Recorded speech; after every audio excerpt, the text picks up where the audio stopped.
I was already late again.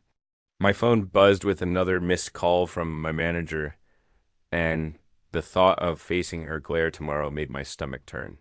I hated working night shifts, especially this far from home, but rent doesn't pay itself. The usual route would take me another 30, maybe 40 minutes with the traffic backed up along the main road. I couldn't deal with it tonight.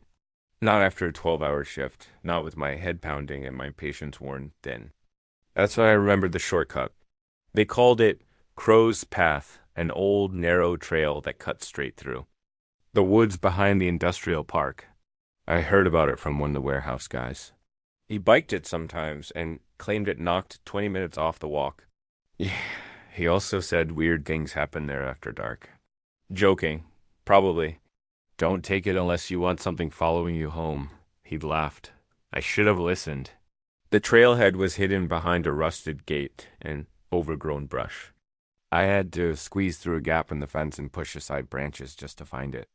The path itself was barely visible, more a worn line of trampled leaves than a real trail. Still, I stood there for a long minute, staring into the trees. The woods looked darker than they should have. The sun had just dipped below the horizon, but inside the forest it was already night. The trees clustered together like sentinels, tall and too still. The wind had died, and the hum of the highway was strangely absent. Everything beyond the trailhead felt disconnected. It's just a bunch of trees, I muttered, trying to sound casual. 15 minutes tops. I stepped inside. The shift was immediate. The temperature dropped at least 10 degrees, and the silence felt wrong, dense, and unnatural, like the forest was holding its breath. The soft crunch of leaves beneath my sneakers was the only sound. No crickets, no birds, not even the distant rush of cars. Just me. The air smelled like wet bark and decaying leaves, thick and earthy.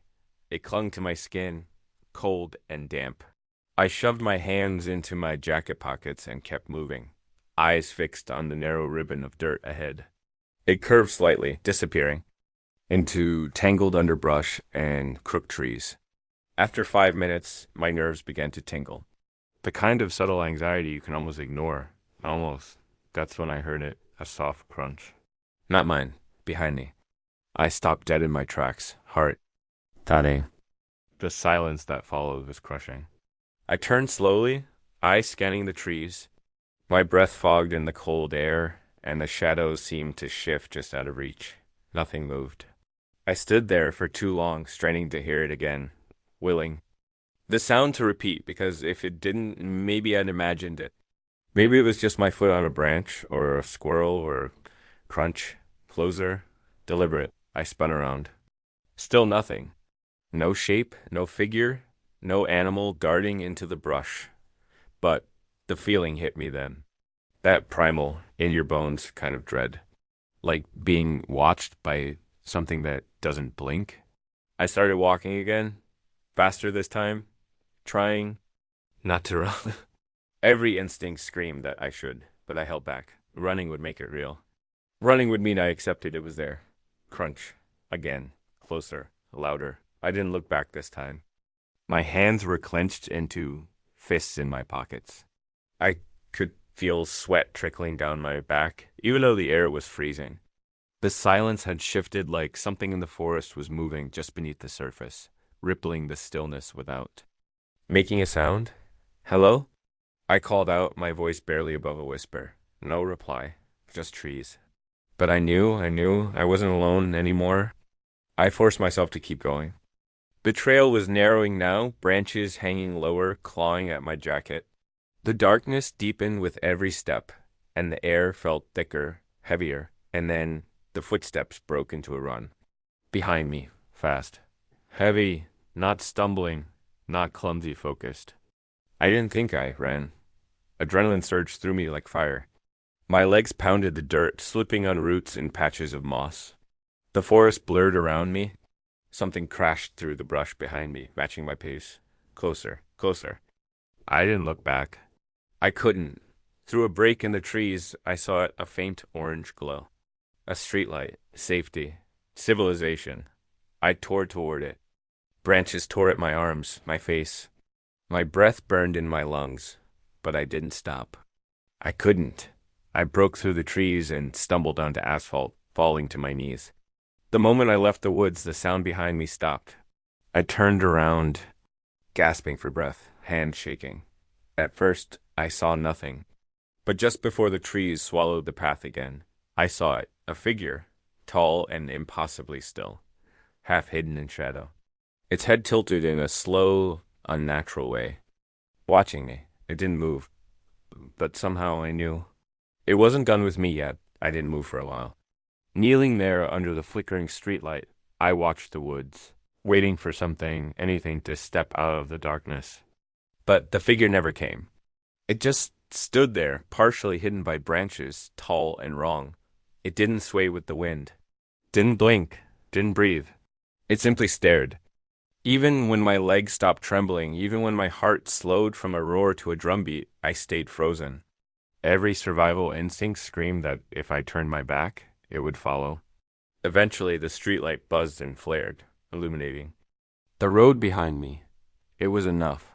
I staggered to my feet, eyes still locked on the woods, and backed away one step at a time until I was out of reach. I ran the rest of the way home. It was only a few blocks, but it felt like miles. My chest ached, and I couldn't stop checking over my shoulder. Every sound made me jump, the rustle of leaves, the hum of distant traffic, even my own footsteps. My apartment never looked so welcoming. I fumbled with my keys, dropped them twice, and finally shoved the door open. The moment I slammed it, shut and locked it, the panic hit. My body shook as the adrenaline drained from my system. I slid to the floor with my back against the door, struggling to breathe. I felt like I'd escaped something ancient, something that didn't belong in this world. But I also felt something else, like it was still out there, watching. I eventually forced myself to get up and walk through my apartment. I turned on every light, checked the locks twice, even looked under the bed like I was 5 years old again. Of course, everything was normal. My tiny kitchen, my secondhand couch, my cluttered shelves, nothing out of place. Except the feeling, that suffocating awareness that I wasn't alone anymore. I ended up in the bathroom, gripping the sink with both hands, staring at myself in the mirror. My face was pale, my eyes wild. I looked like someone who'd seen a ghost. And something moved, not in the mirror, but behind me. I spun around, heart in my throat. The hallway was empty. Just the coat rack, the light switch, the familiar crack in the paint. Nothing else. Still, I couldn't shake the feeling that the movement was real, that something had stepped just out of sight, slipping around the corner a second before I turned. I didn't sleep that night. I lay in bed with the hallway light on, clutching my blanket like it was armor. Every creak of the floor, every pop of the radiator made me flinch. I told myself I was being paranoid. That I'd scared myself in the woods, and now my imagination was dragging it home. But I never imagined the sound that woke me up at 3:17. A soft creak, right outside my bedroom door. I froze. I didn't move, didn't breathe, didn't even blink. The sound came again, slow, deliberate, like weight shifting on old wood. Not the house settling. Footsteps. Closer. My mind screamed at me to do something, to call someone, to yell, to hide. But I stayed still, buried under my blankets like they could protect me. And then the breathing started. It was faint but unmistakable. Low, ragged breaths just on the other side of the door. I wanted to scream, but I couldn't. I squeezed my eyes shut, praying it would go away. It didn't. The breathing stayed there for what felt like an hour, slow and steady, like it was listening, tasting the air, testing the moment. Then nothing. Silence. Not even the house made a sound. I didn't open my eyes again until the morning sun pushed through the blinds. When I finally worked up the courage to get out of bed, I opened the bedroom door slowly, every muscle tense. The apartment looked the same, but near the front door, I noticed something that made my stomach drop. Muddy footprints. Not just on the welcome mat, they trailed into the living room, across the carpet, into the hallway, straight to my bedroom door. I stared at them, mouth dry, breath shallow. They were large, barefoot. The prints were dark, still damp, and stopped inches from where I'd been sleeping. The door had been locked. I double-checked it every night. No windows were broken, no signs of forced entry. Something had come inside, and then left. Or worse hadn't. The muddy footprints stopped at my bedroom door. Not in front of it, right? Up against it, as if something had stood there, pressed against the wood, listening to me sleep. I backed away, slowly. My breath came in shallow gasps, and my skin prickled with cold sweat. Every part of my body screamed that I should run, but there was nowhere to go. This was my home, my sanctuary, and it had been breached. But by what? I forced myself to check the locks again. Deadbolt, engaged, chain, still in place. The windows were latched, the fire escape untouched. The only signs that something had been here were those prints, dark, wet, and possibly real. I grabbed my phone with shaking hands and dialed the only person I could think of. Emily. Lila's voice was groggy on the other end. It's 6 a.m. My voice cracked. I need to come over. There was a pause. What's wrong? I'll explain when I get there. I hung up without waiting for her response. Threw a jacket over my clothes from last night. Stuffed a few essentials into my backpack and left the apartment. I didn't even clean up the footprints. I didn't care. The sunlight felt fake, like a spotlight over a stage, too bright and too hollow to be real comfort. Even walking down the street, I felt watched. The back of my neck tingled the entire way. When I reached Lila's place, she took one look at me and knew something was wrong. You look like hell, she said, pulling me inside. I didn't sleep, I muttered. Couldn't. We sat at her kitchen table, and I told her everything, starting with the shortcut through the woods and ending with the footprints. By my bed, I left nothing out, not even a breathing. She didn't laugh, didn't smirk, didn't suggest I was overreacting. When I was done, she got up and fetched a cup of tea. Her hands were trembling slightly as she set it in front of me. There's someone I think you should talk to, she said. He's odd, but he knows things. Stuff about folklore, local legends. Creepy stuff. I looked at her. Do you think this is something supernatural? Lila hesitated. I don't know what else it could be. We drove together to the edge of town, down narrow back roads, and into a cul-de-sac that seemed to have been forgotten by time. At the end stood a tiny, crooked house surrounded by tall grass and wind chimes made of bones. Mr. Alden, she said, knocking gently on the door. He used to teach folklore at the community college. The door creaked open before she even finished. Mr. Alden was old, ancient, almost. Wisps of white hair clung to his scalp, and his eyes were the color of storm clouds. He wore a heavy brown cardigan, despite the heat. You've brought it with you? He said before either of us could speak. Come in. Inside, the house smelled like dried herbs and old books. Shelves lined every wall, filled with cracked tomes, strange figurines, and jars of things I didn't want to identify. He didn't offer us tea or a seat. Instead, he pointed at me. Tell me what happened. Everything. So I did. Again, slower this time. He didn't interrupt. He simply listened, nodding occasionally, his eyes growing darker with every word. When I finished, he turned to one of the shelves and pulled down a worn book wrapped in what looked like old leather. You've encountered a watcher, he said simply. Forest spirits, not human. Not even alive, really. They dwell in the in-between places, old paths, forgotten roads. They follow those who crossed their territory without permission. My stomach twisted. I didn't know. They don't care, he said. You walk the path. You look back. That's all it needs. How do I get rid of it? I asked. Mr. Alden retrieved something from a drawer, a small wooden charm shaped like an eye with thorns encircling it. He pressed it into my palm. This is warded. It will keep it at bay, but only temporarily. If you want it gone for good, you'll need to confront it. On your own terms, not as prey. Confront it? I asked, nearly choking on the words. How? Create a boundary, a circle of salt. Light, fire if you can, then speak. Tell it what you are, who you are. Stand your ground. Do not run, and do not show fear. What happens if I mess up? Mr. Alden stared at me, eyes unblinking. Then it becomes part of you. And you become part of it. That night, back at Layla's, I stood in the center of her living room and poured a circle of salt. Candles flickered at the edges, my breath trembled. My fingers clutched the charm like it was the only thing keeping me tethered to the real world. I didn't know if it would come, but I felt it watching again. And I knew it was only a matter of time.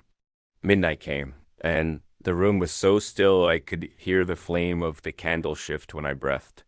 I sat in the center of Lila's living room, surrounded by a thick circle of salt. Candles flickered on all four sides of me, north, south, east, west, casting long wavering shadows across the walls. The charm Mr. Alden had given me hung from a thread around my neck, its carved wooden eye warm against my skin, pulsing like a heartbeat. Lila stood just outside the circle, nervous but quiet. She didn't speak. Didn't ask if I was sure. We both knew that asking wouldn't help anymore. The thing that had followed me, it wouldn't leave on its own. Mr. Alden had warned me. If you confront it, it will show its face. But he hadn't said what that face looked like. Or, if it even had one. The air grew colder as the clock struck 12. And then the house changed.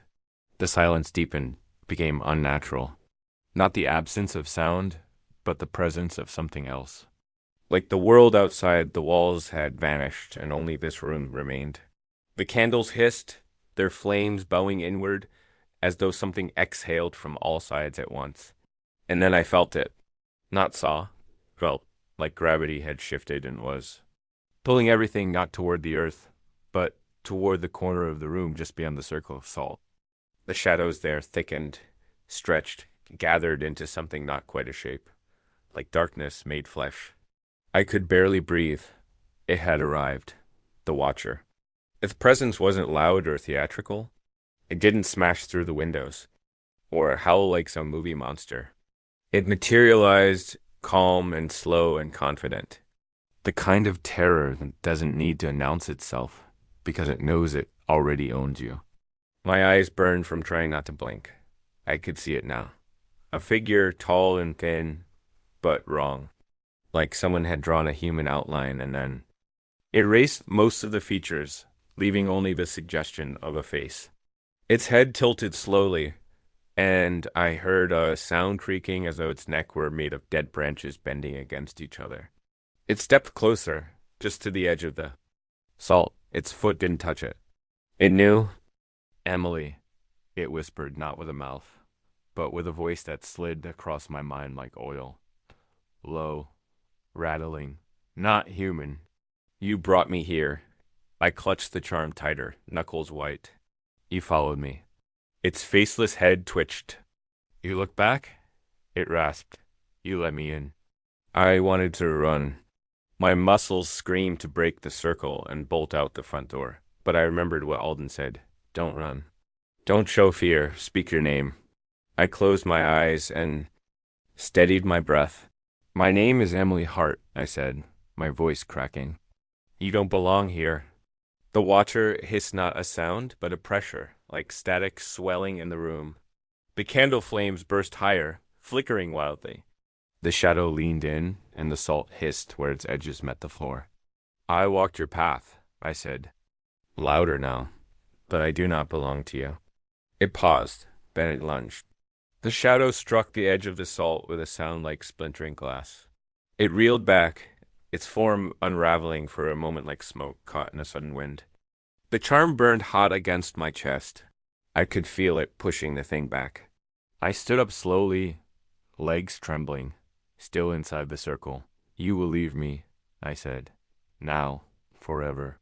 The Watcher shrieked, still without sound, but the room vibrated. The window shuddered. The candlelight flared, blinding white, and the shadows recoiled, spiraling violently into the corner again. And then silence, not the wrong kind. the normal kind. The air warmed slightly. The flames steadied. The watcher was gone. Lila rushed into the room the moment I stepped out of the circle.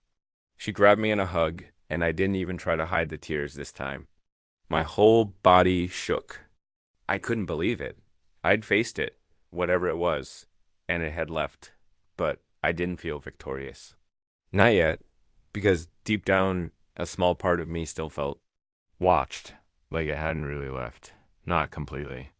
That night, Lila made up the couch for me, and I fell into a restless sleep. I dreamed of tall trees and blank faces, of soft footsteps on a forest floor. And somewhere in the distance, just beyond the edge of the dream, I heard my name whispered again. Not in malice, in memory. As if it was still learning how to say it right. The next morning, everything seemed normal, too normal. Sunlight poured through Lila's living room windows in soft golden streaks. Her house smelled like fresh coffee and warm toast. The charm around my neck was cool now, inert. I sat quietly on the couch, staring into nothing while Lila moved around the kitchen, pretending not to notice that I hadn't touched my breakfast. But I noticed things, small things. The salt from last night's ritual had scattered, not as if ticked or swept, but dragged, like something had been pulled across it. One of the candles, south-facing, had burned lower than the others. Its wax melted into a strange spiral. I chalked it up to my nerves, maybe just aftershocks of fear, but that didn't stop the chill from crawling down my spine. "Sleep okay?" Lila asked, handing me a cup of tea. I nodded automatically. "I dreamed of trees," I said without thinking. She stopped mid-sip. "The woods?" "Yeah."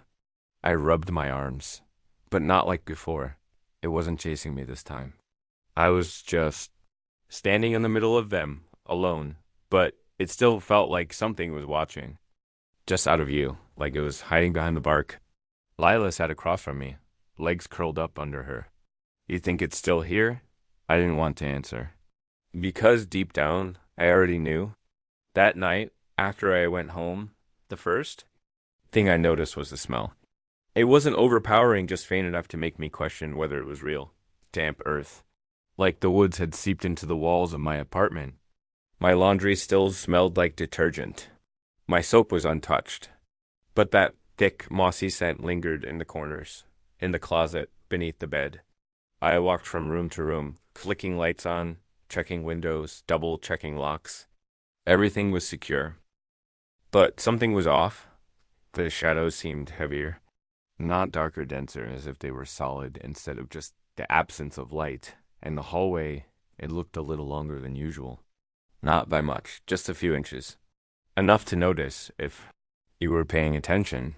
And I slept with the charm tucked under my pillow that night. The bedroom door stayed locked, and the hallway light stayed on. Still, at 2:39 a.m., I woke to the sound of whispers. They weren't loud, but they weren't muffled either. Clear. Dry. Like paper being torn slowly right next to my ear. I sat up, blinking in the dim light. The whispers stopped. I stared at the door, heart thudding, and for a moment, I almost thought I saw a movement beneath it, a slow, sweeping shadow, like someone pacing outside. I didn't sleep again after that. The next few days passed in a haze. I tried to go back to work, but I couldn't focus. My boss called me into her office after I knocked over an entire cart of product in the stockroom. "You okay?" she asked, not unkindly. "Just tired," I mumbled. But even as I said it, I saw something move in the mirror behind her desk. Something tall, something faceless. When I turned around, the space was empty. Later that night, I checked my bathroom mirror and nearly screamed. Not because of a shadow, because of words. They had been written in the steam of the glass, even though I hadn't taken a shower, even though the bathroom was cold. "You looked back," I wiped the mirror clean with shaking hands. Then I stared at my own reflection for a long time, and I saw it in my eyes, something foreign. A darkness just behind the pupils, watching me from inside. I called Mr. Alden the next morning, desperate for answers. "You said I had to confront it," I said, pacing my kitchen. I did that. I stood in the salt. I made it leave. You drove it away, he corrected, his voice grim. But you didn't break the bond. What bond? You made contact, Emily. You acknowledged it. You saw it, and worse, it saw you. Once a watcher fixes on someone, it doesn't just follow them. It attaches to them. You're part of its story now? No, I whispered, clutching the charm like a lifeline. You said it could be banished? I said it could be repelled. Temporarily, but not forever. Not unless you return to the place it came from. The woods? Yes, the exact path. The trail you crossed. You must go back to where you were marked and finish it. I wanted to scream. I wanted to throw the phone across the room and curl into a ball and pretend none of this was real. But it was. Because when I turned around, every light in the apartment had gone out. And in the window across from me, reflected in the glass, was a tall, thin silhouette standing just inches behind me. I didn't turn around. I couldn't. In the reflection, it stood right behind me, taller than the ceiling should allow. Its shape impossibly thin and crooked, like a man drawn with the wrong proportions. No face, no eyes. It was just that unnatural tilt of its head, like it was studying me, remembering me. My phone was still pressed to my ear. On the other end, Mr. Alden's voice came through again, calm but firm. Emily, listen to me carefully. You need to go now back to the woods. Bring the charm. Go before it decides you're too weak to resist. The line went dead. I turned slowly. Nothing was there. But the light still hadn't come back on. I didn't waste another second. I grabbed my flashlight, threw on boots, stuffed the charm into my coat pocket, and left the apartment without looking back. I could still feel it behind me, moving through the world like a shadow without a source. Lila offered to come when I called, but I told her no.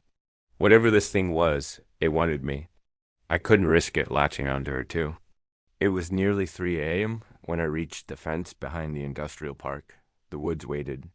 Dead silent, moonless. Exactly how I left it. The gate creaked as I pushed through, and the trail opened like a wound in the earth, a narrow, black slit between trees that seemed too close together. My flashlight barely cut through the dark. The beams bounced off, twisted roots and leafless branches, catching glimpses of things that might have been animals or might not. I took a breath and stepped onto the trail. The instant I did, the air changed, like entering a vacuum. The sound of traffic behind me disappeared completely. No bugs, no birds, no wind. Just the crunch of my own footsteps and the thunder of my pulse. I didn't call out. This time, I didn't challenge it. I walked deeper. With every step, the woods grew darker. The trees leaned closer. The path narrowed, and the cold pressed in on all sides like wet cloth. Somewhere behind me, I heard a single crunch of leaves. It was following again, but I didn't run. I forced myself to keep moving until the trail curved toward a small clearing one I didn't remember from before. There in the center was a circle of stones, old, weathered, covered in moss and strange, rune-like carvings. I stepped into the circle. The moment I did, everything stopped, even the air. And then the watcher stepped out of the trees. No sound, no announcement, just presence. It stood at the edge of the stone ring, taller than I remembered, more solid now. Its form pulsed with darkness, like smoke and shadow woven into flesh. Its face or lack of one seemed more distinct, like it had started taking shape the longer. It knew me. Emily, it whispered. The sound wasn't external. It echoed inside my skull, cold and oily. You came back. I held out the charm. It laughed, not with joy, but with certainty. You are mine, it said. You returned. That is enough. No, I said. I came to end this. Its head snapped to the side, jerking with a sound like cracking bone. I stepped back, raising the charm high and speaking the words Alden had taught me over and over. I revoke you. I see you. I reject you. The watcher didn't flinch. It stepped into the circle. I screamed. The salt should have worked. The symbols should have burned it. But it walked across them like smoke across a mirror. You looked back, it said again. That was the invitation. The charm burned against my chest, scorching hot. I dropped it instinctively, and the moment it hit the ground, the watcher lunged. I don't remember the next few seconds. Only pain, white hot pain, a scream that may have been mine. A flood of images, trees, blood, bones wrapped in roots, faces with hollow eyes, screaming into the dark, and then silence. I woke to dawn light bleeding through the trees. The forest was still normal. Birds chirped in the distance. I was lying outside the stone circle. The charm, cracked in half, rested near my hand. The watcher was gone. Not just hidden, gone. I stood on shaking legs and made my way back through the woods. It took longer this time, like the forest was letting me go slowly, piece by piece. By the time I reached the edge of the trees, I was sobbing without realizing it. That was 3 weeks ago. The nightmares haven't stopped, but they've changed. Now, I see myself in the forest, walking the path, looking back, and in the shadows, I see a shape watching me. Not the watcher. Something new, familiar. Lila says I've changed. That my eyes look darker in the light. That sometimes when I speak, my voice sounds like someone else's for just a second. I laugh it off. But at night, when the world goes quiet and lights are out, I sometimes hear footsteps in my apartment. Slow, deliberate, and when I check the mirror, sometimes the reflection stays a second too long. What would you have done? Would you have taken the shortcut? Would you have looked back? Because now I know what I didn't before. Some paths don't just lead somewhere. They open something. And once open, some things never truly close. The day I agreed to house sit the Langley mansion, I told myself it was just a job. Easy money. I didn't ask many questions. Didn't pry into why an elderly couple would need someone like me, a broke 20-something with no real experience watching, over a place like that. Rent was due, I was desperate, and they offered enough to cover 2 months of it. That was all the convincing I needed. The Langleys were polite but stiff. Wealth had aged them in the way it does some people, gracefully, but with a hollowness behind their eyes. The mansion itself was exactly what you'd imagine. Sprawling halls lined with dusty portraits, furniture wrapped in sheets, and rooms so large they swallowed your voice whole. This place has good bones, Mr. Langley said as he handed me the keys. She's been in our family for generations. She just needs someone to keep an eye on her. His wife added, almost too quickly, just make sure all the windows stay shut, and don't go into the attic. That stopped me. The attic? It's off limits, she said, her voice tight. We don't use it. It's best if you don't either. There was a flicker of something in Mr. Langley's eyes, worry, maybe, or guilt. He cleared his throat and glanced away. I shrugged it off. Every old house has its quirks. I figured it was just where they kept junk or maybe some old family secrets they didn't want snooped through. Either way, I didn't care. As long as I got paid, I'd keep their windows shut, their plants watered, and their attic doors sealed.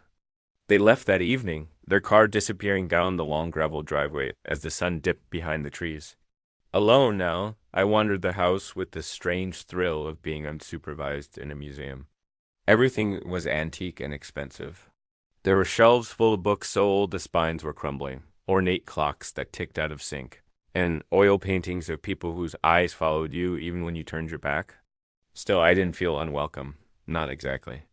The place was cold, sure, and the air smelled like mothballs and polish, but I've lived in worse. I unpacked in the guest room, set my phone to charge, and made a mental note of the rooms I'd need to check daily. It wasn't until I lay down that I noticed it, the sounds. At first it was faint, just the house settling, I told myself, wooden beams adjusting to the night chill. But then the creaking became steady, deliberate, like slow footsteps pacing above me. I sat up.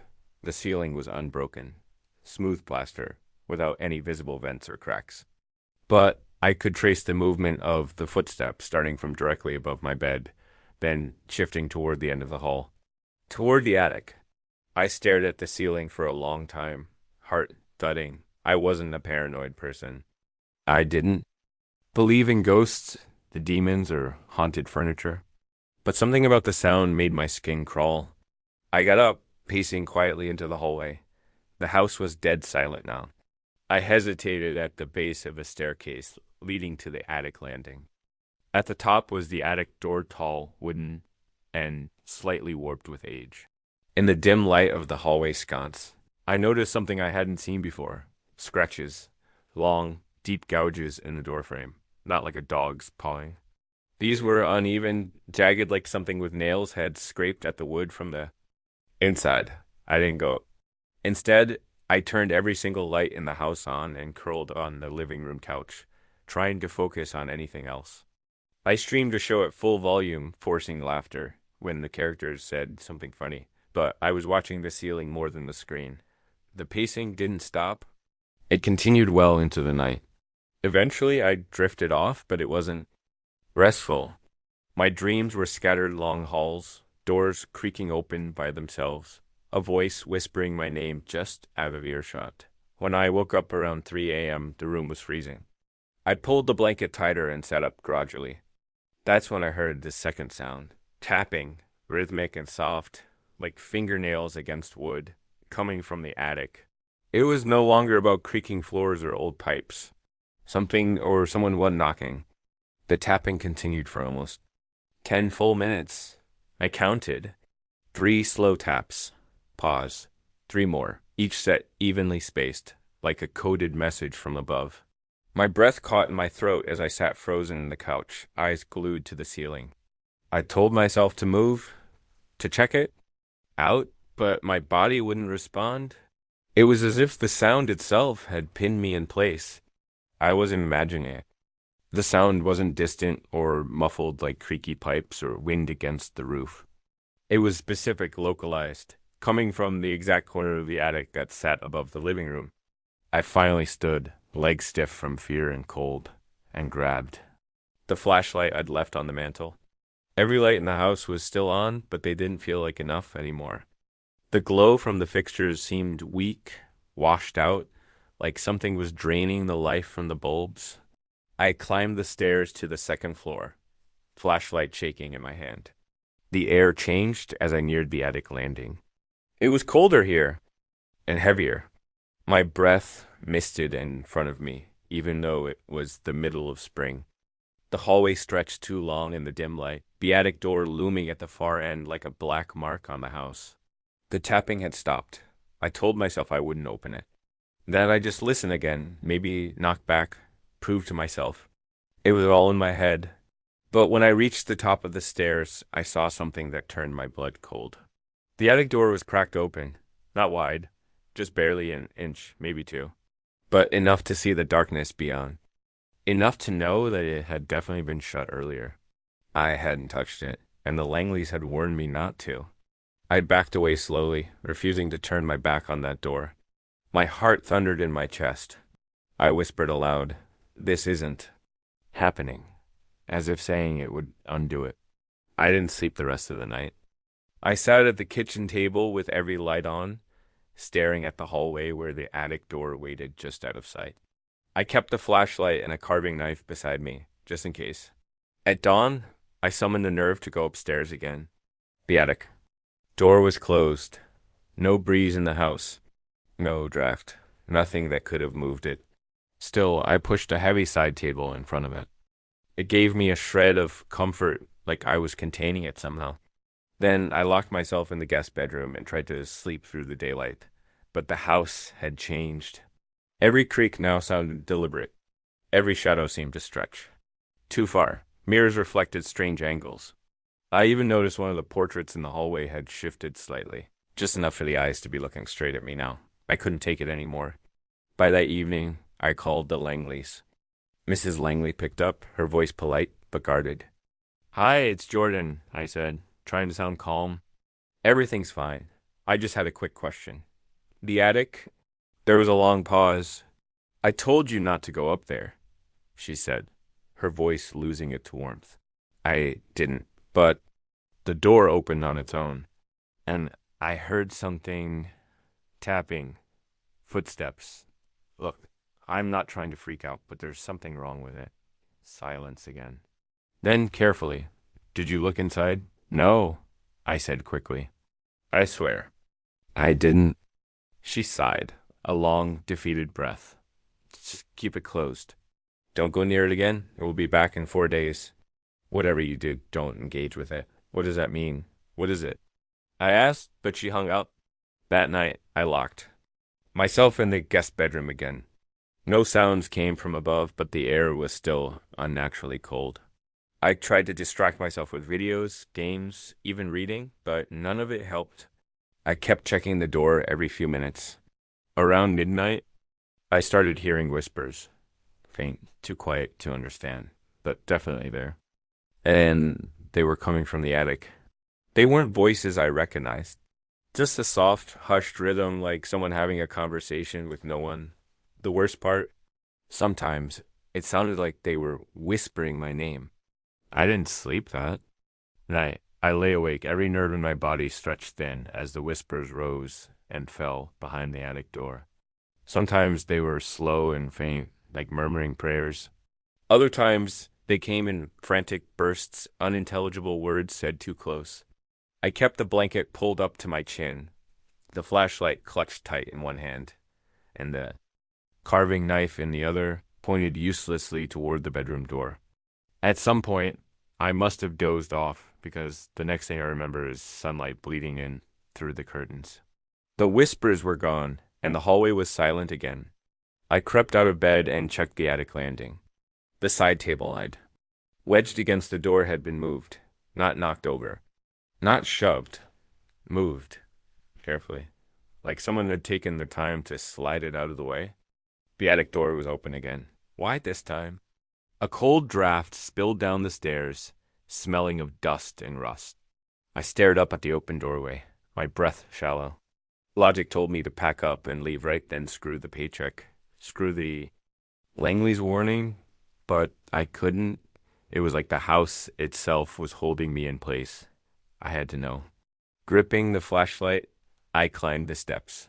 The wooden boards groaned beneath me, but otherwise the house remained deathly still. When I reached the top and stepped into the attic, the temperature dropped so quickly it stung my skin. The space was enormous, larger than I expected, low wooden beams, dusty furniture hidden beneath yellowed sheets, and trunks stacked haphazardly in the corners. But my eyes were immediately drawn to the far end of the room. A mirror. Not just any mirror, an antique monstrosity at least 7 feet tall, with a gilded Baroque frame that curled at the edges like claws. A cloth, dark and tattered, lay crumpled at its base. The mirror's surface was unnaturally smooth, too smooth, as though it had never gathered dust. I took a step closer, my boots crunching on the glass shards of an old light bulb. My flashlight's beam caught the edge of the frame, casting long, strange shadows across the ceiling. That's when I saw it. My reflection wasn't quite right. It mimicked me, yes, but just a heartbeat too slow. When I tilted my head, it followed, but late. When I stepped closer, it did too, but there was something off in the eyes. My own expression was vacant in glass, lifeless. Wrong. Then it blinked. I didn't. I stumbled back, nearly knocking over an old trunk. My heart thudded in my ears as I pointed the flashlight directly at the glass. The reflection was standing still. But I wasn't anymore. I had turned away and ran, tearing down the attic stairs and slamming the door behind me. I dragged the table back into place and stacked a chair on top of it for good measure. I didn't go back to the bedroom. I camped out in the hallway with my back to the wall, flashlight aimed at the door. My hands wouldn't stop shaking. The mirror hadn't just reflected me, it had mimicked me. And then it had acted on its own. That night, I heard the whispers again, but this time they were angry. They hissed and clicked like broken radio static, and the tapping returned faster, more erratic. Scraping sounds followed it, like nails on glass, like something trying to claw its way out. At 3:12 a.m., the lights in the hallway flickered and went out. I sat there in the dark, gripping the flashlight as tightly as I could. I didn't dare move. The whispering grew louder, filling the silence with overlapping voices. Some sounded like mine. Some didn't, and then silence, followed by one slow, deliberate knock on the other side of the attic door. That was the moment I knew whatever was in the mirror wasn't just watching. It wanted out. I didn't open the door. I didn't move from the hallway floor until morning light filtered through the windows, soft and gray. My legs had gone numb, my back ached from the hardwood, and my throat was dry as paper. But I was still alive. The mirror hadn't gotten out, not yet. Once the sun was fully up, I finally dared to leave my post. I didn't even go near the attic this time. I grabbed my phone with trembling fingers and scrolled through my contacts until I found the Langley's number. It rang twice before Mrs. Langley picked up. "Jordan?" she asked, voice tense. "There's something in the attic," I said, skipping the pleasantries. "It opened the door again last night." The mirror is not normal. My reflection moved on its own. A long silence stretched between us. "You looked into it," she finally whispered. "I didn't mean to," I snapped. "What is it?" "Why didn't you warn me?" "Because we didn't think it would wake up," she said. Her voice cracked, and I could hear Mr. Langley muttering something in the background. It was dormant for years. Ever since we sealed the room, it's been quiet. "Dormant? What do you mean, dormant?" "There's no easy way to explain this," she said. "The mirror isn't just an object. It's a gate, a passage. We don't know to what exactly, but the previous owner, he called it a looking glass. For the other side, a place where reflections learn to become real." I almost dropped the phone. Mrs. Langley continued, voice hushed. "We tried to get rid of it, but it always came back. We sealed the attic, never went up there again. It stayed quiet ... until now." "I didn't do anything," I said, panic bubbling. "I just heard the noises. I tried to ignore them." "But now that you've seen it," she said grimly, "you're part of it. That's how it starts." I couldn't breathe. My hand shook as I set the phone down. The mirror was awake and it had seen me. Worse, it had noticed me. And now I had no idea what that meant. I spent the rest of the day on edge. Every mirror in the house I covered with towels or turned to face the wall. I unplugged the TV, avoided my phone screen unless absolutely necessary. Any reflection, any surface suddenly felt dangerous, but it didn't help. That night, things escalated. It began with the whispering again. Only this time, it wasn't muffled behind a door. It was in the walls, in the air, in my head. A low chorus of voices, speaking in unison, hissing my name like a prayer. Then the lights began to flicker. I sat in the living room, every lamp blazing, my phone gripped tightly in one hand and the candlestick in the other. The air felt thick, like I was underwater. The walls creaked, groaned, and fell silent, and then I saw it, not in the mirror, not in the reflection. In the hallway, a figure, pale, featureless, its head tilted too far to one side, arms too long for its body. Its legs didn't bend when it walked, it simply glided toward me, slow and steady. It had no eyes, no mouth, just smooth, rippling flesh like wax. But somehow, I knew it was smiling. I screamed and ran, slamming myself into the guest bedroom and locking the door. The thing didn't chase me, but it need to. When I backed away from the door, I saw the mirror above the dresser, uncovered. I hadn't touched it. In the glass, the figure stood just behind me. I whirled around, but the room was empty. The mirror began to ripple, as though water had replaced the glass. A hand pressed against the surface from the inside, followed by the faintest tapping, slow and patient. I lunged forward, yanked the mirror from the wall, and smashed it against the floor. Glass exploded everywhere, and the image vanished. But even as I stood panting, surrounded by jagged shards, I knew it wasn't over. The mirror upstairs was still intact, and it was hungry. I didn't sleep, not because I didn't want to, but because I couldn't. Every time I closed my eyes, I saw it. That face or lack of one hovering behind me. That inhuman tilt of the head. That smile I could somehow feel without ever actually seeing. By morning, I'd reached the edge of sanity. I called the Langleys again, desperate for something, anything that could make this stop. Mrs. Langley answered with a grim, "You Saw it again, didn't you? It's not just in the attic, I whispered. It's everywhere. I smashed a mirror in the guest room and it still came through. There was a pause. Ben, you need to reseal the attic. What does? That even mean? You keep saying that like it's simple. You'll need salt, iron, fire, if necessary. There's a small box in the library bottom shelf behind the red covered Bible. That's where we've kept the tools. But Jordan, her voice dropped to a whisper, you can't let it touch you. Not directly. If it crosses the threshold, if it takes your place in this world, there's no going back. I found the box exactly where she said. Inside was a small pouch of black salt, several rusty iron nails, an old oil lantern, a box of matches, and a page torn from what looked like a leather-bound journal. The writing was faint, but I could still make out the words. The glass is only a gate. Its true strength lies in attention, in belief, in fear. The instructions were simple. Surround the mirror in a circle of salt, drive in the nails at the 4 cardinal points, and speak the sealing verse written in Latin. I didn't understand most of it, but I didn't care. It was a plan. It was something. That night, I waited until midnight.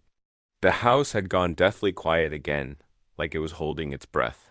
I strapped a flashlight to my chest, stuffed the salt, nails, and lantern into a backpack, and crept up the stairs. The attic door was open again. Of course it was. A slow draft breath down the hallway as I stepped through. The mirror stood at the far end like it had been waiting for me, gleaming, clean, untouched by dust or time. I could feel it watching me, luring me closer. I didn't look at my reflection. Instead, I moved quickly, carefully. I poured the black salt in a wide circle around the mirror, my hand shaking. As I placed the last handful, a whisper filled the air. Not from the mirror, but from the walls, the ceiling, the house itself. Then came the tapping. Inside the glass. Tap, tap. I pulled the nails from the pouch and drove the first into the wood with the heavy end of the lantern. The sound echoed through the attic like a gunshot. The mirror's surface rippled in protest. I drove in the second, then the third. Each one met with an agonized hiss of air. Like something behind the glass was screaming without sound. When I raised the final nail, the whispering stopped, and the mirror shattered. Not into shards, but into movement. The surface collapsed inward like liquid, and from it crawled the thing. Not a shadow. Not a ghost. It was real, now half-formed, gaunt, long arms dragging behind it as it pulled itself from the broken gate. I froze, my flashlight flickered. The creature stood taller than me, nearly touching the rafters. Its body was draped in tendrils of dark fog, its head cocked sideways, hands ending in fingers too long to be human. Then it took a step toward me. I raised the last nail with both hands and slammed it into the floor, shouting the Latin verse as loudly as I could. The moment the words left my mouth, the salt glowed with a deep violet hue. The thing shrieked loud and terrible, its form convulsing violently as it clawed at the invisible boundary. The mirror behind it imploded, folding in on itself with a rush of air. The creature was sucked backward into the broken frame, its body twisting unnaturally as it screamed one final time, and then it was gone. The attic fell silent. The salt was still glowing, the nails still steaming. My flashlight flickered once more, then steadied. It was over. I sat in the attic for a long time after it vanished. The silence was deafening, so complete it felt like the house had exhaled for the first time in years. My hands trembled, stained with salt and dust. The mirror was gone, nothing but jagged black glass and warped gold frame remained. The air no longer pulsed with pressure. My breath came easier, but I didn't feel safe. I left the attic door open that night, not out of bravery, but exhaustion. Whatever had crossed through that mirror had been sealed away, pulled back into its impossible reflection world. Still, I didn't sleep. My ears kept straining for a whisper, a tap, a shift in the shadows. Morning came gray and quiet. The Langleys returned that afternoon. Mr. Langley didn't even come inside. He waited in the car while Mrs. Langley stepped through the door, her face pinched with dread. She scanned the house like someone expecting to see broken windows or scorched walls, but instead she found me tired, pale, standing in the foyer, with the nail box still in hand. "You sealed it," she said after a long pause. I nodded. It tried to come through. I followed the instructions. Every word. "Then you've done more than most could," she said softly. We didn't talk long. She gave me the full payment in an envelope and thanked me with trembling hands, as though I had taken a bullet for her. I didn't ask why they hadn't destroyed the mirror themselves. I didn't want to know. I drove home that evening, windows down, every mirror in my apartment already covered with old towels and bed sheets. I didn't feel brave. I felt haunted. Every noise made me flinch. Every shadow on a wall felt like it leaned toward me a little too much. Still, the worst was over. Or so I thought. 2 days later, as I was unpacking my bag, I found it tucked deep in the side pocket I never use. A piece of glass. No bigger than a coin. It shimmered slightly in the light. My stomach dropped. I stared into the shard, willing it to just be a trick of my tired brain. But then I saw it just for a split second. A ripple. A subtle distortion. My own reflection blinked out of sync. I dropped the shard immediately. It landed on the hardwood and skittered under the dresser. I haven't retrieved it. I've since sealed every reflective surface I own. Mirrors, windows, screens. I live in a strange half-light now, avoiding anything that could show me. That could show me something else. But sometimes when I pass a darkened window or catch my reflection in a spoon, I swear I see it. That shape, that tilt of the head, that flicker of a grin. The mirror might be gone, but something came through, and it remembers me. Would you dare to look into a mirror again after this? Or would you cover them all and live in shadow? Let me know how you'd survive if you could. I hadn't planned on buying anything that day. It was one of those overcast afternoons where the world felt muted, like everything had been dipped in gray watercolor. I was walking aimlessly down the street when I passed the little antique store, nestled between two closed-down storefronts.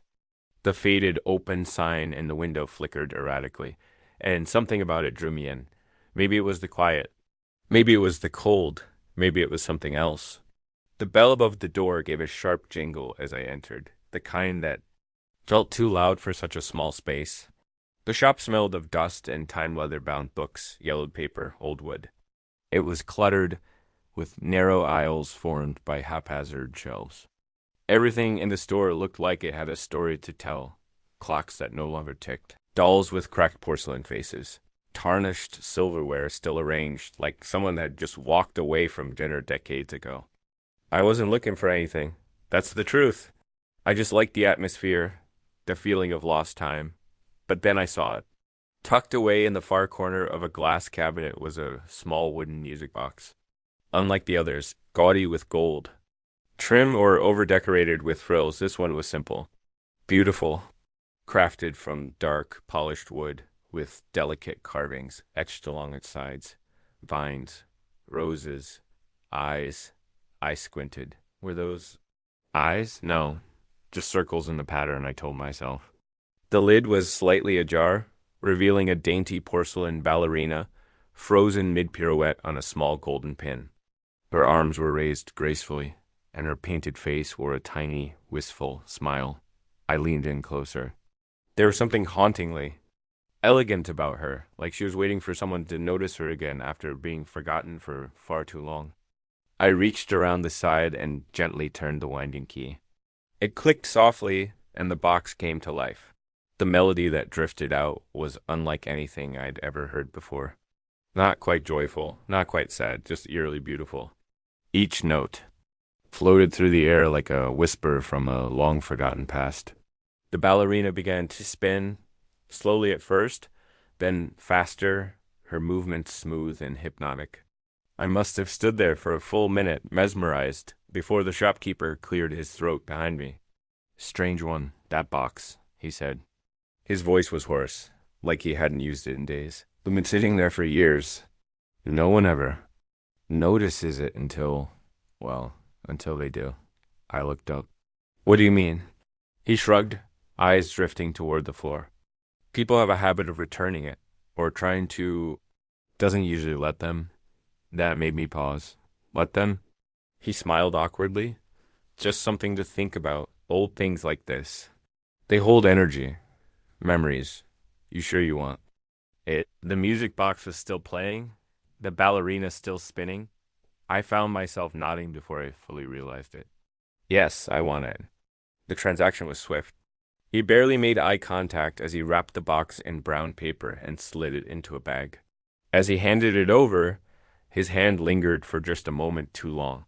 Be careful with it, he said, quieter now. It remembers things. I didn't ask what that meant. I just smiled politely, thanked him, and left. That night, I placed the music box on my dresser.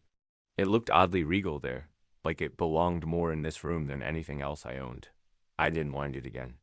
Just stared at it for a moment before turning off the lights and climbing into bed. I fell asleep quickly, deeper than I had in days. But sometime around 2 a.m., I woke up. There was no clear reason, no nightmare, no sound, just that sudden, sharp awareness that something had changed. And then I heard it.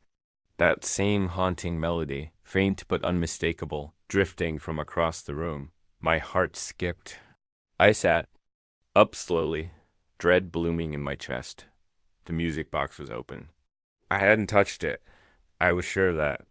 Moonlight filtered through the blinds, casting the dresser in a soft glow. The ballerina spun lazily, her shadow stretching across the wall, like something warped and skeletal. The notes echoed in the room, slower now, almost mournful. I didn't move, didn't speak, just watched as the ballerina turned, and stopped. The lid didn't close. The music didn't end, but the dancer froze mid-spin, her arms raised as if caught reaching for something invisible. The air in the room felt thick, like it was holding its breath. Finally, after what felt like forever, the melody began to slow. Each note stretched longer than the last until the final chime rang out like a bell at the bottom of a well. Then silence. I got up slowly, my legs cold against the wooden floor. I approached the music box and stared down at it. The lid was still wide open, the ballerina still. I hesitated, then reached forward and gently shut the lid. It clicked softly into place. I stood there for another few seconds, heart pounding in my ears, then climbed back into bed. I told myself it was just a fluke, just a trick of tension in the winding mechanism, nothing more. But when I woke up the next morning, the lid was open again. And this time, the ballerina was facing me. The ballerina was facing me. She hadn't been the night before, I was sure of it. When I'd first examined her, her gaze had been angled upward, as if lost in some delicate dream. But now her tiny porcelain face was tilted just enough to feel deliberate, intentional. She was looking straight at me. I stared at the box for a long time that morning, the dull hum of city traffic barely reaching through my apartment's windows. I didn't touch it. I couldn't. There was something unsettling about the stillness, something too quiet in a room that had always creaked inside with the life of an old building. Eventually, I forced myself to get ready for work. I closed the lid of the music box again and left it exactly where it sat on the dresser, careful not to disturb anything else in the room. I wasn't in the mood to explain to coworkers why. I looked sleep-deprived and jittery. No one wanted to hear my haunted ballerinas acting up. But as the day went on, the image kept replaying in my head. That face, those eyes, frozen but aware. By the time I got home that evening, the sun had already dipped behind the skyline, painting the apartment in dusky shadows. I opened the front door slowly, half expecting to hear that eerie melody drifting from my bedroom, but there was only silence. I exhaled relief mixed with unease and stepped inside. Everything was just as I left it. Jacket tossed over the chair, dishes drying in the rack, and the light in the hallway still flickering because I'd been too lazy to replace the bulb. I walked slowly toward the bedroom, flicking on lights as I went. The music box was closed. The ballerina was hidden. I approached, hands in my pockets, eyes narrowed, nothing out of place. I even laughed. A short, nervous breath disguised as humor. See? I said aloud to no one. Just nerves. But then I noticed the key. The tiny winding key on the side of the box. It had been turned. I hadn't touched it. I was sure that I hadn't even been in the room long enough to walk across the rug without my socks sliding slightly on the hardwood. A cold sweat prickled across my back. I reached for the key and gently rotated it. It barely moved. It had been wound tight, ready to play. I didn't want to open it, but I had to. With slow fingers, I lifted the lid. Click. The music began. Instantly, this time, it was different. The melody was slower than before, slightly off-key warped, like an old vinyl played at the wrong speed. The ballerina began to spin again, but her motion was no longer fluid. It stuttered as if something were tugging at her from below the box's base. A sudden pressure built behind my eyes, like my brain wanted to recoil from something it couldn't see. I backed away. The tune continued. "You're just tired," I whispered to myself. "It's all in your head." But the moment I said it, the lights flickered. Every lamp in the apartment dimmed at once, then buzzed back to full brightness. Like the building itself had hiccuped. My heart thudded. The ballerina kept spinning. Then, behind me, barely audible over the music, I heard a shuffle. I spun around, but the hallway was empty. The apartment was still. My mind screamed to shut the lid, end the song. But when I turned back, the lid was already closed. The music had stopped. And the box was no longer on the dresser. It was sitting on my bed, dead center, as if someone had placed it there with great care. My mouth went dry. My legs moved without permission, backing me into the doorway.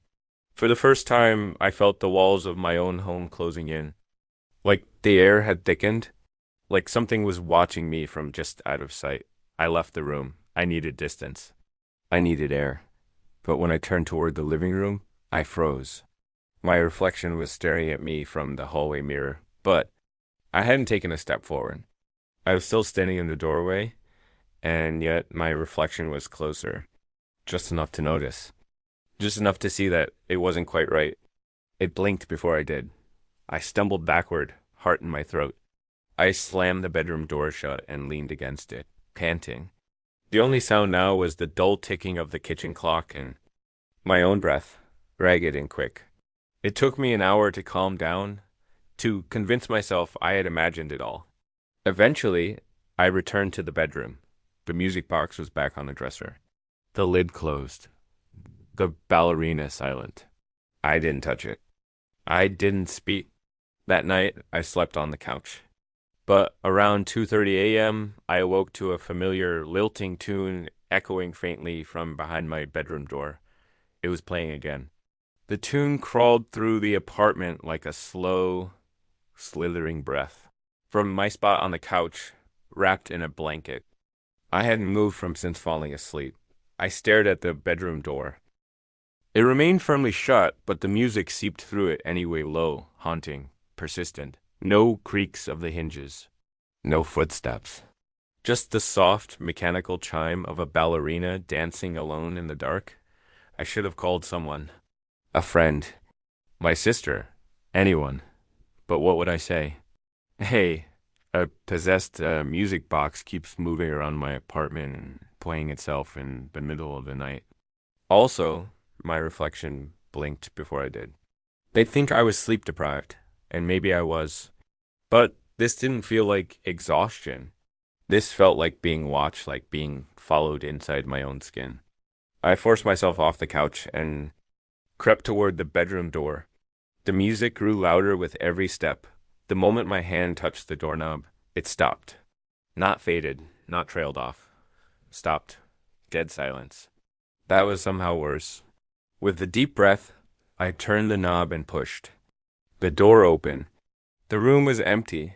Still, the music box sat quietly on the dresser, lid closed. The ballerina locked away. I stepped forward, feeling the soft crunch of something underfoot. I looked down and froze. Tiny shards of glass littered the carpet, just a few, almost invisible. I crouched, carefully picking one up. It was a curved edge. Familiar. Too familiar. It was part of the mirror. The hallway mirror, the one my reflection had blinked in before me. I glanced toward the wall across from the bed, where my own small vanity mirror hung. A long hairline crack now stretched down its center like a spider's leg. I hadn't noticed it before. Every mirror in the apartment felt wrong now. I stood up slowly and turned toward the dresser. My eyes landed on the box again. I approached it like it might jump. My fingers trembled as I reached for the lid. Click. The box sprang open by itself before I could touch it. The ballerina began to spin. Only this time, she wasn't alone. A shadow moved in the mirror behind her. Subtle. Shifting. A silhouette with arms too long and a body that seemed to stretch like smoke. The shape didn't mimic me. It didn't even acknowledge me. It was watching her. The ballerina twirled under its gaze like a puppet on a string, her jerky movement more desperate now. She wasn't dancing. She was struggling. I slammed the lid shut. The music stopped. The reflection vanished. I didn't sleep that night. The next day, I called in sick and took the box back to the antique shop. I had to know more. The old man behind the counter didn't even flinch when he saw me walk in. "You brought it back?" he said quietly, not even bothering to pretend surprise. "It's doing things," I said. "Moving around my apartment, playing on its own." I saw something in my mirror. "I'm losing it, man." He gestured for me to place the box on the counter. "You're not the first." "What does that mean?" he sighed. "The music box comes and goes. It always finds someone. Emma, the girl it belonged to, she's not the one haunting it. Not anymore." I stared at him, waiting. He continued, slower this time. "Her parents tried to reach her after she died. They weren't experts. They used the music, the mirrors. Something came through, something that wasn't her." I felt a chill crawl up my neck. I saw it, in the mirror. The shopkeeper nodded grimly. "That's where it lives. In reflections. It feeds on attention. On fear. That's why the ballerina spins harder the more you watch. Why the music warps when you try to ignore it. So, what do I do?" I asked, almost whispering. "Destroy it?" He shook his head. "You can't. It always comes back. Every time someone's tried to get rid of it, it finds a way to return. The only thing that's ever worked is balance." "Balance?" "You have to acknowledge it, but not feed it. You have to play the song. Let it finish. Watch, but don't stare. Listen, but don't fear it. That's the only way it goes dormant. For a time." That sounds like nonsense. So, does a dancing ballerina that moves on her own. I had no comeback for that. The old man gently pushed the music box back across the counter to me. "It's yours now, until it decides it's not." I returned home just after sunset. The sky a mix of deep orange and murky gray. The apartment was too quiet again. Not peaceful dash, just ... paused, like it was waiting for something. I placed the box in the center of the coffee table and sat on. The couch across from it, the air felt tight, pressing against my skin like static before a lightning strike. My fingers reached for the key. One slow turn. Two. I didn't force it. I let it wind naturally. Click. The lid opened. The ballerina began to spin. I didn't speak. I didn't blink. The melody flowed through the room, clearer than ever beautiful, heartbreaking, almost hypnotic. And behind her, in the reflection of the darkened TV screen, that same shadow watched silently. It didn't move, didn't twist, just hovered. And for the first time, I didn't recoil. The music played on, and this time, I let it. The melody slowed as the ballerina turned, her delicate form trembling on the tiny spindle. I sat still, on the couch, trying not to blink, barely breathing. In the TV screen's reflection across from me, the shadow stood motionless behind the dancer, like a judge watching a performance. The song finished. A final, lingering note echoed through the room, and then silence. The ballerina halted mid-spin. Her arms were frozen in an unnatural pose raised too high. her tiny head tilted sharply as if straining to see behind her. The lid stayed open. The box didn't close itself this time. I waited. Nothing. No whispers. No cold gust of air. Number. Flickering lights. For a fleeting moment, I thought maybe it was over. That playing the song fully acknowledging it, like the shopkeeper had said, had worked. But the silence didn't feel right. It didn't feel like peace. It felt like dot, dot, dot breath held before a scream. That night, I didn't sleep in my room. I camped out on the couch, the box sitting silently on the table a few feet away. I kept the lights on, the TV glowing softly, my eyes darting between the blank screen and the reflections on every surface I could see. And then, sometime around 3 a.m., I noticed something new. The ballerina had changed. I could swear it. Her head, once gracefully tilted, now hung at an odd angle. Her arms, once elegantly poised or lowered, almost limp. And there was something behind her on the box's tiny mirrored stage. A smudge. No, a figure. I leaned closer. It was faint, etched into the mirrored surface behind her like a memory burned into glass. A small child's silhouette. I jumped back. The lights flickered. When I dared to look again, the figure was gone. The next morning, I took photographs of the ballerina, rotating the box gently to study her. The carvings around the lid looked newer, like someone had etched something recently. I ran my fingers over the designed flowers, vines, stars, but one stood out, a small circular carving, no bigger than a coin, with jagged symbols inside. Not decorative, purposeful, like a seal. A seal. I remembered what the shopkeeper had said, whatever they brought through. It doesn't like to be ignored. What if the box wasn't just a doorway, but a prison? What if the ballerina wasn't alone inside? That evening, I did something reckless. I went to the library, not to find a solution, but to see if this thing had a name. I needed to know what I was dealing with. Mythology, spirits, possessions.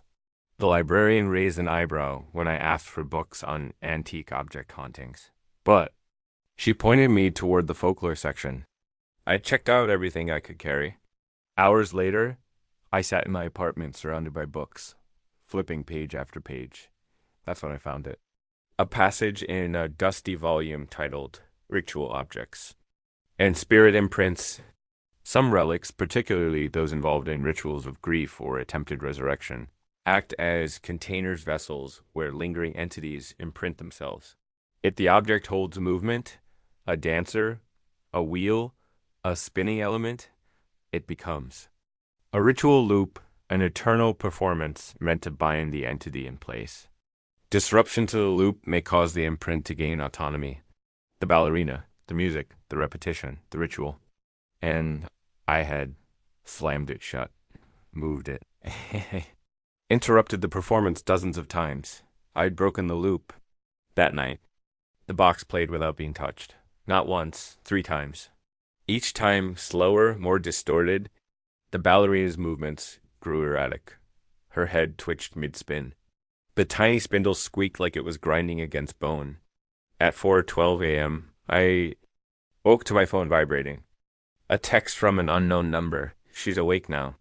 I dropped the phone. The screen stayed lit, flickering like it was shorting out. Then came a sound I'll never forget. A child's voice, faint, from the corner of the room. Why did you stop? The music? I turned so fast I fell off the couch. Nothing there, but in the TV reflection, I saw her. A little girl, pale, standing behind the coffee table. Eyes black as ink, hair damp and clinging to her face. And next to her, the shadow loomed, its hand resting on her small shoulder. I spun around. Nothing. Just the box. Closed again. I didn't open it the next morning. I couldn't. Instead, I drove back to the antique store. But the windows were dark. The door chain shut. A handwritten sign read, "Closed until further notice." I pounded on the glass.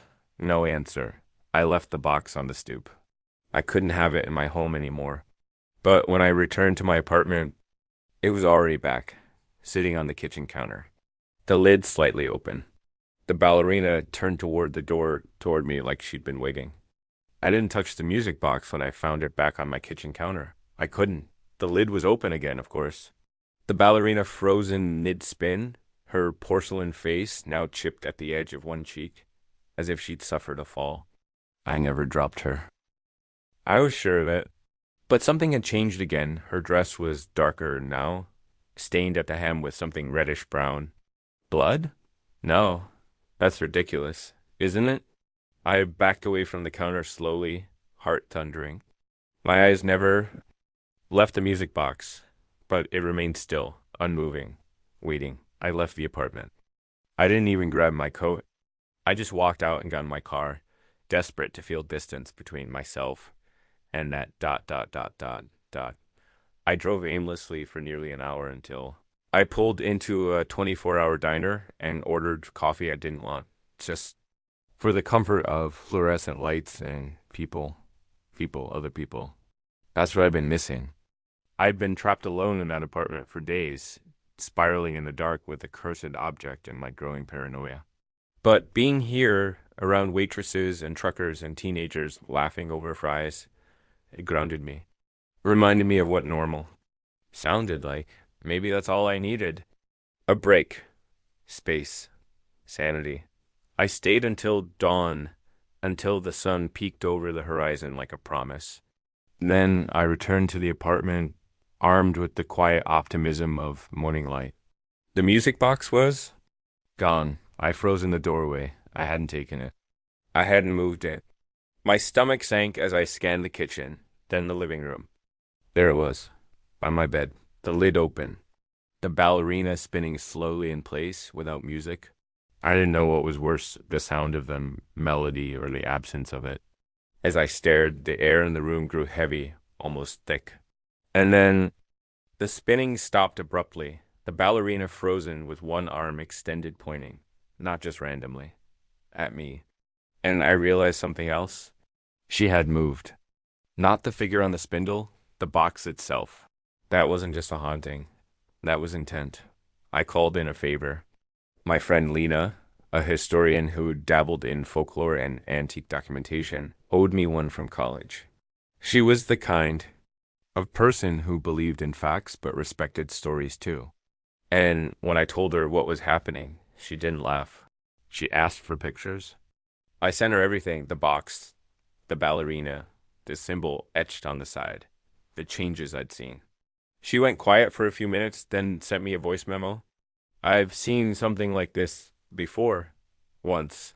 Not exactly the same, but similar. In Romanian folklore, there's a concept called the Du de Puco, the spirit of the doll. It's said that when a child dies in deep emotional pain betrayal, abandonment, their spirit can become attached to a figure. Sometimes the figure is benign, but if they die during a ritual, or worse, if they were used in one, it turns into something else, a parasite, a mimic, something that learns by pretending. And if the figure spins like a dancer or a music box, the spinning is part of the trap. The spirit's caught in a loop, but if the loop breaks, the mimic becomes free. You need to finish the ritual fully and carefully, or destroy the object, but that's a last resort. Mimics hate being released without a form to cling to. My hands were sweating as I played it back again. A mimic, a loop, a ritual. I'd broken it again and again. By moving the box, by stopping it mid-song, by ignoring it. No wonder it kept returning. It wasn't just cursed, it was angry. That night I lit candles.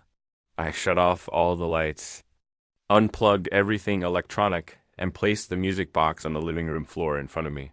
I traced the symbol on the box's side with salt, replicating the circle as best I could based on what Lena found in her notes. It wasn't perfect, but it was something. I wound the key once. The lid popped open. The ballerina began to spin. The melody was clearer now than ever before. Slow, beautiful, haunting, but now got complete. No skips, no distortions. I sat in silence, hands folded, watching the dancer turn inside the salt circle. The room remained cold. Shadows danced on the wall. Halfway through the song, I felt the presence. Not in the mirror, not behind me, inside me. My thoughts felt dot clouded, like someone else was peering through them. I heard my name in a dozen voices, soft, pleading, angry. Then the girl appeared. She didn't walk in. She stepped out of the shadows. A pale child, no older than 7, barefoot, in a tattered nightgown. Her hair clung to her face in clumps. Her eyes were endless pits of void. She stared at the box. Then at me. You stopped me dancing, she said. I didn't know, I whispered. She knelt beside the ballerina and touched it gently. The dancer faltered, then spun smoother, faster. The girl looked up at me again. It hurts. I know, I said, tears stinging my eyes. I'm sorry. The music swelled, rising toward its final crescendo. The girl placed both hands on the ballerina's head, and then she stepped into the music box. The lid began to close on its own. The melody slowed slower until finally the last note rang out. The lid clicked shut. I didn't move for a full 5 minutes. Then I carefully picked up the box and placed it on the highest shelf in my closet. I didn't lock it. I didn't throw it away. The ritual felt complete. But I left the salt circle, just in case. For 3 nights, the music box remained silent. No melody, no spinning ballerina, no whispered voices crawling through the dark. I thought it was over. I told myself the ritual had worked, that the spirit, the mimic, the girl, whatever she truly was, had passed on, folded gently into the melody she was trapped inside. Lena agreed. If the box hasn't moved and the music hasn't played, then you completed the loop, she said. Just don't wind it again. Don't invite it back. So I didn't. I avoided the closet altogether. The shelf where I'd placed the music box was high and out of reach. I even taped a strip of paper across the door like some amateur seal, just for peace of mind. And still, on the 4th night, I woke up cold. Not chilled cold.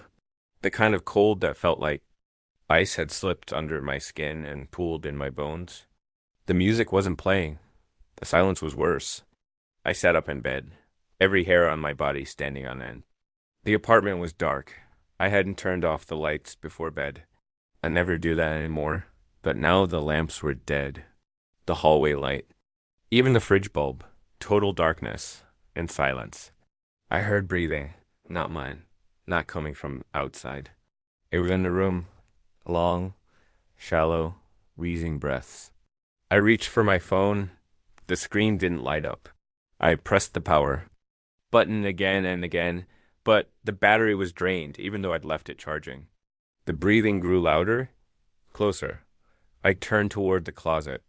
The seal I taped to the door was torn in half. The door was slightly ajar. Something moved behind it. I couldn't speak, couldn't blink. I stared at that thin black crack in the door, expecting a pale hand or a porcelain face to emerge. But nothing did, just more silence. I forced myself to get out of bed, my legs trembling with every step toward the closet. I reached for the door and yanked it open. The music box was there, but it had changed. The wood was darker, almost black. The carvings on the lid now warped and shifting as if they were breathing. The ballerina was visible through the open, lid still poised mid-spin. But she was wrong. Her limbs were cracked, disjointed. Her porcelain face was twisted in a grace, her arms bent at sharp, unnatural angles like she'd been forced into position. And she was watching me. Her painted eyes had moved. Now they faced forward, right at me. The key was wound. The box should have been playing, but no music came out. And then I heard the girl's voice again. Not in the room. In my head. You let me finish, she whispered. But the door was still open. I staggered back, heart pounding like a jackhammer. I slammed the closet shut and shoved a chair against the handle, as if that could stop her. Then I called Lena again. No answer. 3 more times. Voicemail. Finally she texted. Don't listen. Block the sound. Don't look in mirrors. Mirrors? There was a small one in the hallway, another in the bathroom, and the one across from my bed. I turned to the bedroom mirror and froze. The girl was in the reflection, standing behind me. But when I turned around, nothing. Back to the mirror, she was closer. No eyes. Just empty sockets and that twisted ballerina smile. I grabbed a towel and threw it over the mirror, knocking it to the floor in the process. It cracked down the middle but didn't shatter. I didn't care. I ran into the kitchen and covered every reflective surface appliances, windows, my phone screen. Then I sat in the corner and waited for morning. I didn't sleep. I couldn't. Because even with the mirrors covered, the girl was still there, not visually, in the corners of thought. A tickle of memory that wasn't mine. A tiny voice that whispered lullabies through my dreams when I blinked too long. The melody she used to dance to now lived inside me. The mimic hadn't just haunted the music box. It had found something else. A host. Me? I met with Lena the next day in a public cafe filled with people and sunlight. She looked pale and exhausted, her eyes flicking toward every shadow. You were supposed to finish the ritual, she said, her voice low. But you didn't close the door. You left something behind. What door? She reached into her bag and pulled out a thick, dusty book. It was open to a page filled with sketches of dolls and music boxes, each surrounded by strange symbols. Once the mimic completes its cycle, once it finishes its song and needs to return, it goes back through the form it came from. But if the object is flawed, damaged, shifted, contaminated, it looks for a new vessel. She looked me in the eyes. It chose you. That night I didn't go home. I didn't sleep, and the melody didn't play, but it was there. In my ears, in the thrum of my heartbeat, in the rhythm of my footsteps. She was spinning again. Weeks passed. I tried everything, rituals, psychics, burnings, banishments. But the mimic stayed because she wasn't just haunting the box anymore. She was the box. And the box ... was me. Now I don't sleep. I don't look in mirrors. I don't play music anymore because if I hear one wrong note, the ballerina inside, we start spinning again. My limbs ache when she moves. My thoughts twist when she whispers. But the worst part, I've started humming the tune. And sometimes ... I catch myself spinning.